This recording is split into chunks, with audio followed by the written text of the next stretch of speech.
What's going on, guys? This is Alec here and welcome to episode number 18 of my Swansea City career mode. Just a quick disclaimer before this episode starts. I just want to say that there's one game in this episode. There's too much stuff going on with transfers and stuff. I'm only putting the one game in, so after the game finishes there is a couple more transfer stuff. If you don't want to see it, then that's fine.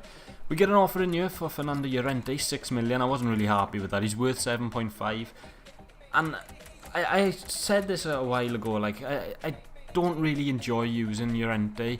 I think Baston is a lot better than him, and I think for what he can go for, we can probably bring someone else in of a similar ability.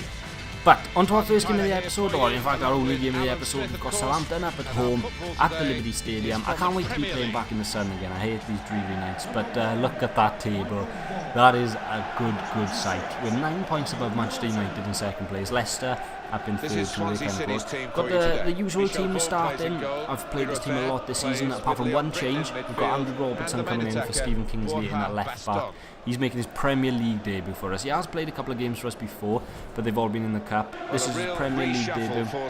As you can see, Southampton's team are a really strong team, apart from the fact that they've got Gardos at the back. Apart from that, I think it's pretty much their best team. No Dusan Tadic, or he's all the best. So they have got a good team, Southampton, so I was expecting tough things this game. I really like the two strikers they got. Charlie Austin and Shane Long are two players that I would be really interested in bringing to the Swan.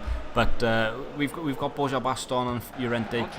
It'll be interesting to see what happens with Llorente, whether he goes to Liverpool or not. I think you'll actually be able to find out that before the end of the episode. But a really good strike there from Romulu, and it actually does take a good save from Vom. I think it probably would have hit the crossbar anyway, but as you could see, you could just kind of see that Vom gets a little bit of a touch on it. It went out for a corner. And as you can see here, they'll actually get a chance from the corner. Early on into the game, 3 minutes, so we're already under pressure.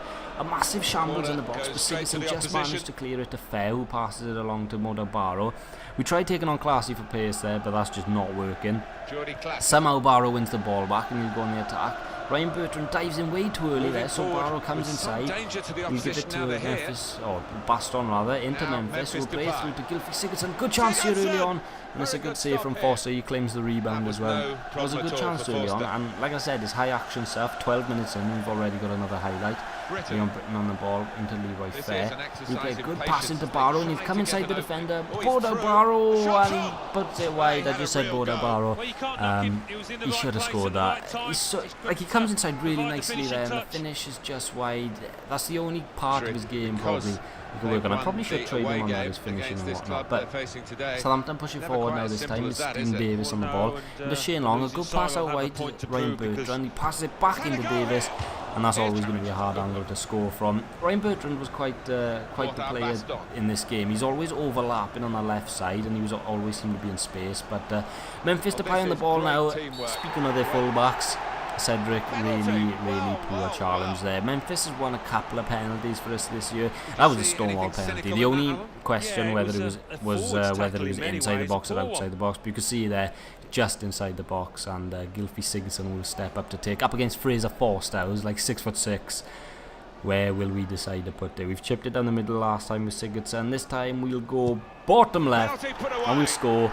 1-0 to the Swans up against Southampton. I like them penalties when they go along the floor. I much prefer them to the ones that go in the corners, or the top corners, because that's where most players put the penalties. But you can't really put a lot of power on them and put them low. I wish that was the next thing. Oh, can you? I don't know, maybe I'm talking bollocks. But Barrow, good ball into Borja Baston, who hits it off the crossbar. That was a decent attempt from the Spanish striker. I'm really actually enjoying Baston, but a lot of people have commented some strikers in the comments, so we may have to sub him out in the summer. But Sigurdsson, good ball through to Memphis. He'll come inside his defender now.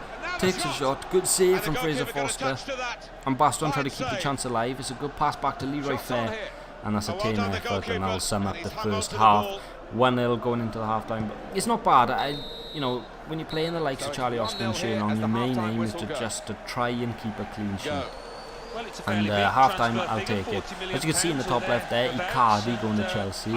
I do sum up the transfer window later on in this episode. Like I said, there's only one game. But good ball from Depay into Sigurdsson, and that is the easiest goal Baston will score from us.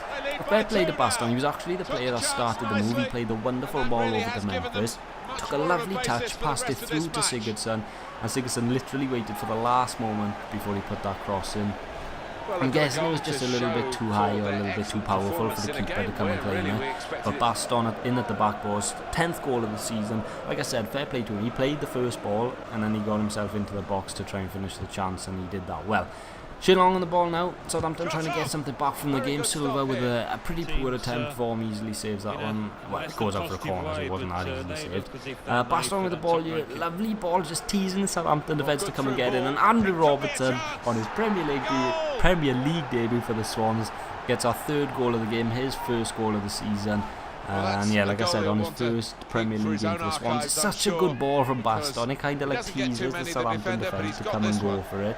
And Robertson takes a heavy first touch into the box and he's in 1-on-1 with the keeper. Foster probably could have done a little bit better, but regardless, he scores. I'm not complaining.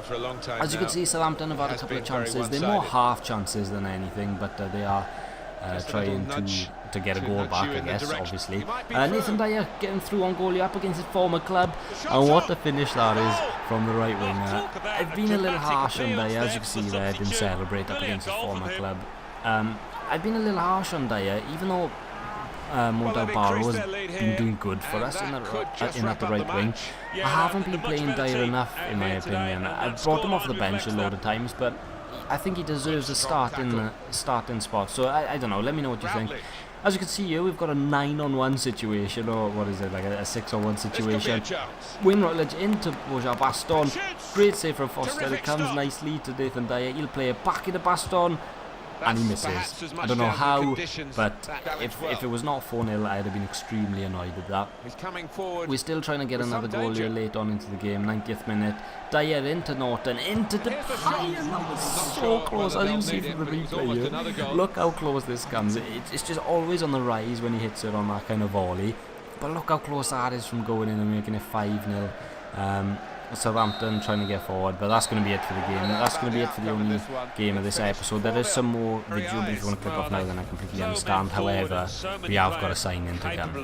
One of the things I prefer doing, I guess, that makes no sense, but I always love it when, you know, if we're going to score a lot of goals in the game, I always like to keep a clean sheet, and we managed to do that there.